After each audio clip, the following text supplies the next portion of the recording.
Hello, everyone out there. What is good out there, of course? What is good on the internet? What is good in life? The name's Akeem Balaam. I know it's been a little bit since I last did a video, but I've been really busy. I've been going all over the place, traveling both Carolinas, working their state championship games. I just came back from Wake Forest a few days ago, and I was helping out with their state championship coverage as well. Yeah, I've been definitely all over the place, and that's been part of the reason as to why I haven't really necessarily done that many videos, but maybe this time I'll actually change that, because I do want to be active, a lot more active out here. But regardless of that, just hoping everybody has been doing well. Hopefully everybody has been having a really great start, a great first few months to their 2025. But I wanted to come on here because I wanted to address a little something that's been, I don't know, it's been on my chest a little bit, so I kind of got to get it off my chest for the time being.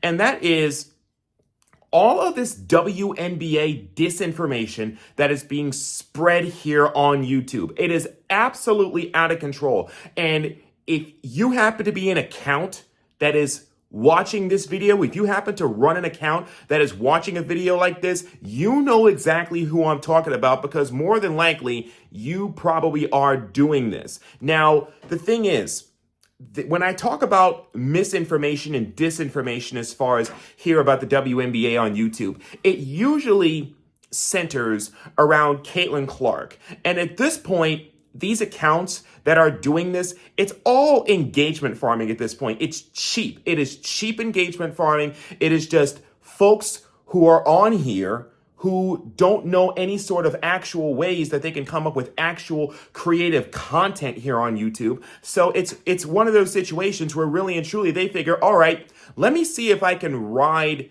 Caitlin Clark's coattails to some modicum of going viral on YouTube, because that's exactly what these folks are doing. Like, there are accounts on here that will have no problems going ahead, and they will say stuff, they will take stuff out of context, they will post stuff to their pages. They will talk about like, oh, Caitlin Clark disses Asia Wilson, when she never dissed Asia Wilson. Or Asia Wilson expresses her jealousy at Caitlin Clark, when why would Asia Wilson be jealous of Caitlin Clark? She just dropped a damn shoe, for court's sakes. Or Caitlin Clark, Angel Reese, something to do with those two.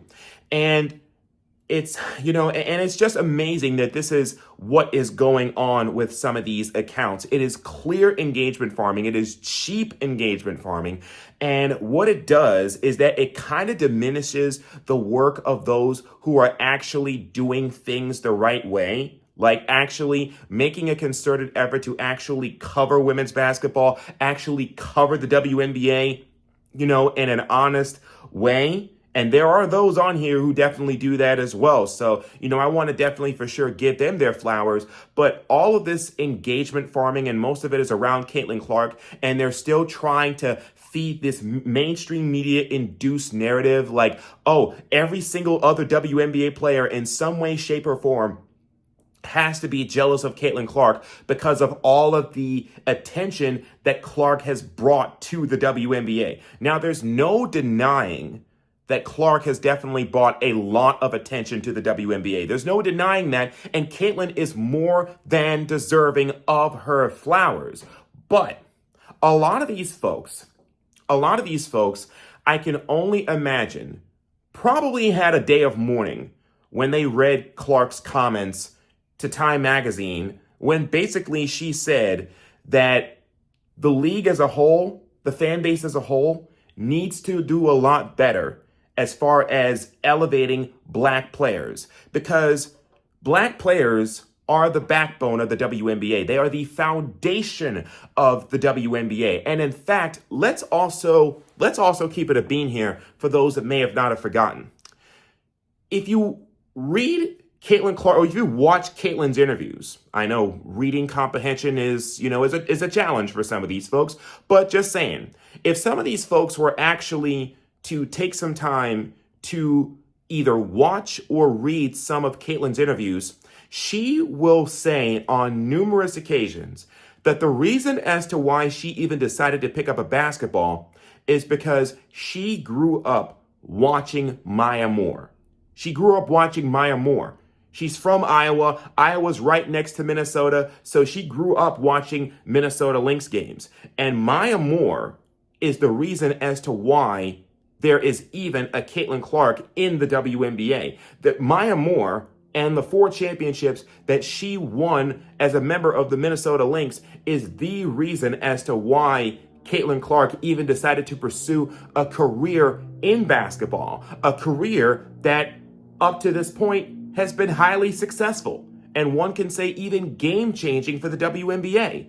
So it is just amazing to me that all of these troll accounts, once again, are trying to put all these words in Caitlin's mouth, and they are trying to, once again, sow the seeds like, oh, like there is some sort of concerted effort, you know, among other WNBA players to get Caitlin, when really and truly Caitlin has no problems embracing the black players of the WNBA, and when really she has no problems being embraced by the black players of the WNBA. So it's definitely two ways with that. But yeah, like I said, I just wanted to go ahead and I wanted to call out some of these, you know, some of these troll accounts, because it is just amazing to me the level of engagement farming that some of these folks will go ahead and do. Like, I know that and we all know at this point that there is a lot of things that folks will go ahead and do to go viral.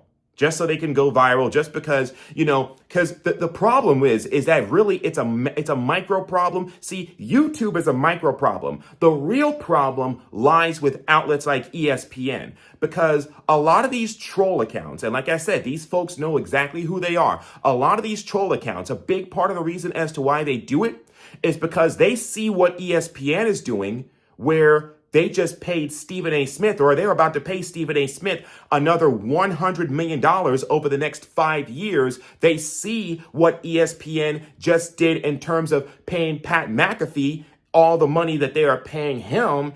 And it's a situation where they're looking at it as, okay, if I'm going to go ahead and I'm going to try to make, to make a name for myself in the sports space, it's really not valuable in these folks' opinion to actually be a reputable content creator. It's not profitable in these folks' eyes to actually carry yourself with some sort of dignity and sort of respect. See, there's a difference. See, the thing is, there's nothing wrong with being entertaining. But some of these folks, the way that they're doing it, they're being entertaining, quote unquote. It's not even entertainment at this point. It's just being a troll. It's just being a shock jock, just for the sake of being a shock jock. So these folks who did not give a damn about women's basketball before Caitlin, and quite frankly, they probably still don't give a damn about women's basketball or women's sports. I mean, it's one of those situations where what they're doing is it's cheap engagement farming. To be honest with you, it's all cheap engagement farming, and they're looking at it as, okay, Stephen A. Smith got paid because he's a shock jock. Pat McAfee got paid because he's a shock jock. Maybe I could be the next Stephen A. Or maybe I could be the next McAfee. The sad part about it is Stephen A. Smith, for those that don't know, actually used to be a reputable journalist before he became a shock jock. He used to cover the Philadelphia 76ers for the Philadelphia Inquirer in the Allen Iverson days. He used to cover the NBA. So, and I guess you could say he still covers the NBA, but he actually used to be a journalist at the NBA. Now it's just one of those situations where he's just getting paid to basically spew off hot takes and be a shock jock. And that is part of what we have going on as to why you have a lot of irresponsible content creators going ahead and doing all this cheap engagement farming around the WNBA as it relates to Caitlin Clark. And the problem is, I challenge these folks. I challenge these folks who are doing all of this engagement farming. I challenge these folks to name 20 WNBA players without looking it up on Google. 20 WNBA players without looking it up on Google. I'm not confident these folks can name 5. Okay, maybe I'll give them 6 or 7, but I am damn confident these folks cannot name 20 WNBA players without looking it up on Google. The only 2 that they probably could look up are probably Caitlin Clark and Brittany Griner. And the only reason as to why they probably could look up Brittany Griner is because of what happened 3 years ago with that horrible ordeal she went through in Russia. So I challenge these folks, like I said, name 20 WNBA players without Googling.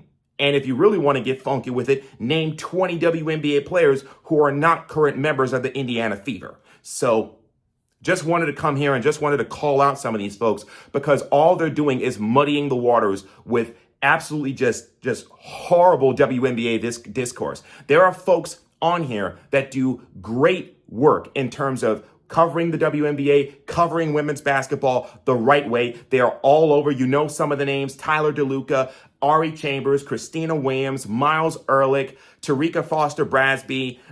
There are so many of them who actually do it the right way. Even my main man, Rashad Milligan. I was just on his channel not too long ago, talking a little bit of March Madness. But yeah, some of the names, B. Terrell, some of the names that are become household names within the WNBA space, within the women's basketball space, they actually do things the right way because they take time to research the league, learn the players, and actually show the league the respect it deserves. Some of these folks on here that are doing all of this stuff, that are doing all of these troll posts and all these troll posts regarding Caitlin Clark, when Caitlin Clark has even said herself that she doesn't want any part of this. A lot of these folks, like I said, they're just trying to ride her coattails to some sort of YouTube fame and YouTube glory and YouTube money. So I just wanted to come on here and I just wanted to just call some of these folks out. So once again, rate, comment, react, reply, add, and subscribe. Once again, glad to be back. Once again, hopefully everybody has been doing great, but that's it for me now. What do you think of all this? Like I said, rate, comment, react, reply, add, and subscribe. So until next time, I'm just one guy calling out folks for trying to muddy the waters with poor WNBA discourse. Till next time, I'm Keem, signing off. See you on the internet someplace.